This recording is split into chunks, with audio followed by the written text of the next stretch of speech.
countries have to develop climate change strategies, and their development programs should be twinned towards low carbon emission, which means climate change has to be mainstreamed in all sectoral programs, actions, so that emission can be reduced and also carbon capture can be maximized.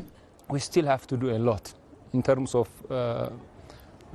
having these resources protected in the right way and also making them serve society, community through the generation of biodiversity-related livelihood sources, income sources for local communities as well as for contributing to the national economy. I hope this will be a judicious mechanism whereby countries like ours can have the opportunity, less bureaucratic and less demanding with strings and what have you. They are in one room discussing the global issue. So what have we done so far?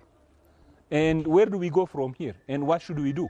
I think, as I have read it from the outcome of the first day negotiation discussion, I think this pledge for finance has already been agreed. The countries have already agreed to put aside about 100 billion USD for addressing climate change impact. Particularly, the loss and damage agreement has already been reached before, but what was missing is availability of finance.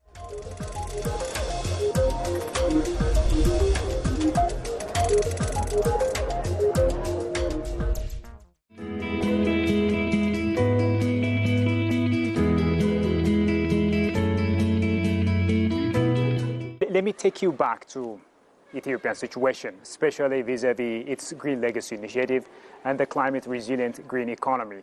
So how has Ethiopia's Green Legacy Initiative contributed to the greening efforts of not only Ethiopia but the Horn region, and how is it being, emulated by others, including African nations, and also how is it being featured at COP28? Very good question, yes. Yeah, again, this is well connected with the explanation I gave you before.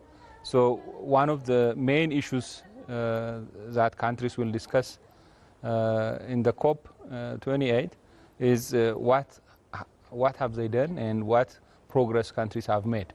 I think I have seen Ethiopia has really showcased the Green Legacy Initiative and its achievements so far in its pavilion in Dubai. So I think that's quite a great achievement and showcasing of what have we done so far. Yeah, again, having 25 billion seedlings planted in 4 years is quite an achievement. All right? So, of course, vis-a-vis the rate of survival, we don't see the impact like in 1 or 2, 3 years. We are planting trees. Trees need time. Okay? Trees are just important components in the ecosystem. So trees have to contribute to the water capture. Trees have to contribute to organic matter return to the soil.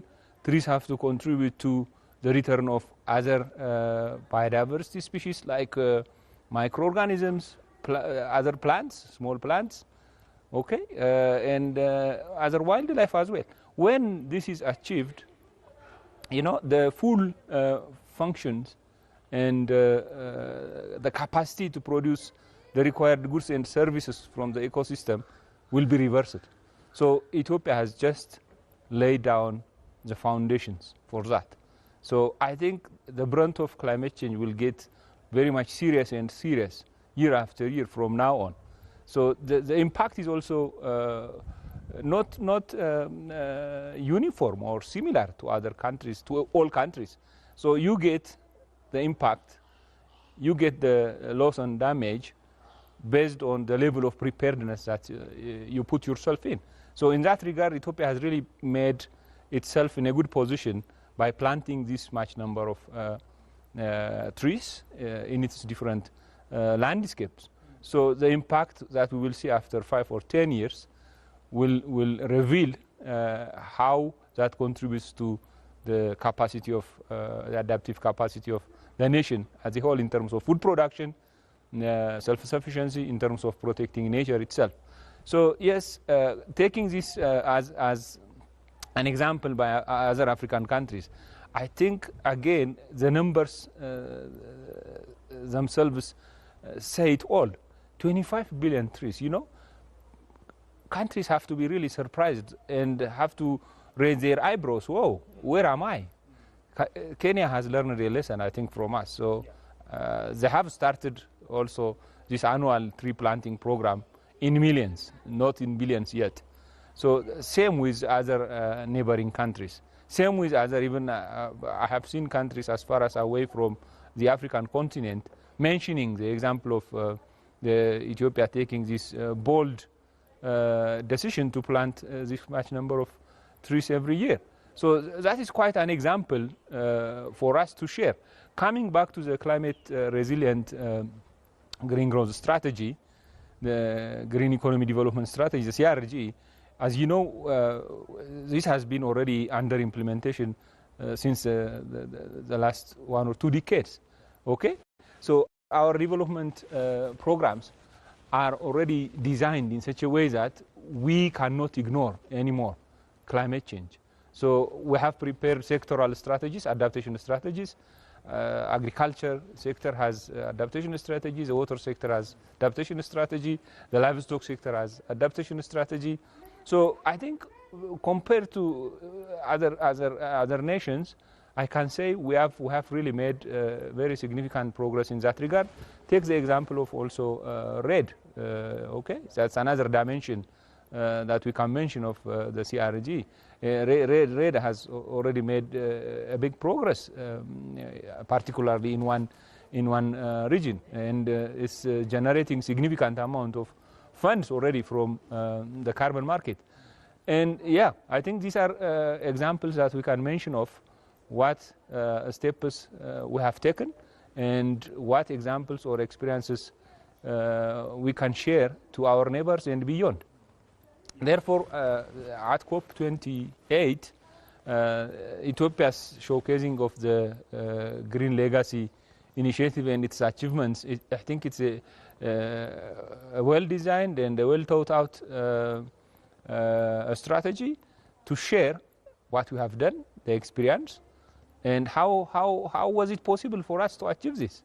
You know, this mass mobilization, the public, the willingness of the public to go out and really take part in this initiative is quite an achievement. Yeah, as it has been already said time and again, which country can really make such level of mobilization year after year to plant? So that's quite an example that we can share. So showcasing this at the COP28 is, for me, it's an exemplary representation of us taking quite pertinent action in addressing climate change impact at national level. Ethiopia is making history in this regard, especially when it comes to greening itself, planting those billions of trees in an unprecedented manner, as you eloquently put it, Professor. Also, let's talk about Africa and the issues of climate change. As you know, Africa has been bearing the brunt of climate change for so many years, and the majority of the issue comes from developed nations, of course, but Africa is being affected as a result of that. So how can COP28 try to create a balance between these two issues, or dichotomies, if you will? Well, again, the COPs are forums, platforms whereby countries make negotiations. There are different groups of nations, interest groups, like-minded groups that have common issues to collectively reflect their views, their concerns to the forum, and negotiate also their part of contribution and also their share of the benefits. Therefore, there is what we call African group, there is what we call the G77 group, this is what we call the LDC group, there is what we call the most vulnerable nations group, the small islands, name it. So in that regard, Africa is positioning itself in negotiating what it needs. Again, In all these kind of negotiations, be it in the CBD or be it in the IPCC, it's all about resources. Africa's problem is not the natural resources. At the moment, we do have huge amount of natural resources of different types, minerals, gases, yeah, okay, natural deposits of hydrocarbons, name it. Yeah, the fauna. Yes. But again, it's a paradox. If we start using these resources, who will really be responsible in increasing the global CO2 or other gas increase in the atmosphere? By any means, if we start developing this.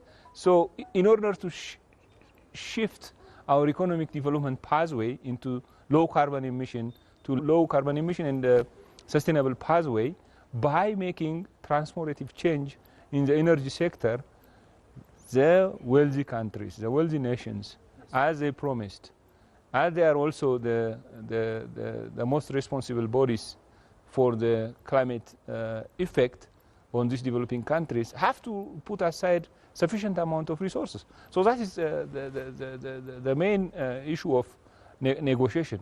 If you don't have resource, if you don't have finance, whatever design or strategy you put in place, you to be understood, make resources available for us to take actions, at the same time to take care of our people, our communities. We also have to be able to live decent life like anybody else. Therefore, that balance has to be maintained there. Okay, so the global communities, as I said, particularly the north, yeah, communities in the north have to be truly committed to the pledge they have made. Okay, not only commitment but show an action. I think this COP28 meeting is a meeting of action. What action should each party take?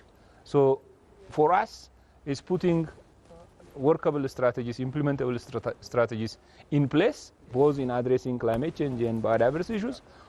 For them, for the North, availing resources, making debt relief. Okay, most African countries are crippled by debt.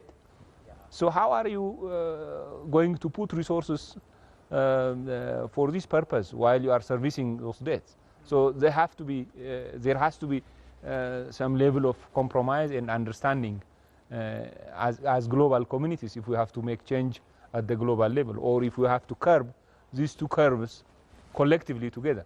Professor Mekuria Argaw, thank you so much for your brilliant ideas and for making the time to talk to us. Thank you, Shparrao. It's a pleasure for me to come and speak to you on this topic. I'm very humbled to be here. Thank you so much. Well, dear viewers, with that, we come to the end of today's program. Thank you so much for having been with us so far, and till I see you next time with yet another program, it's a bye-bye from me, Shparrao. Take care and stay safe.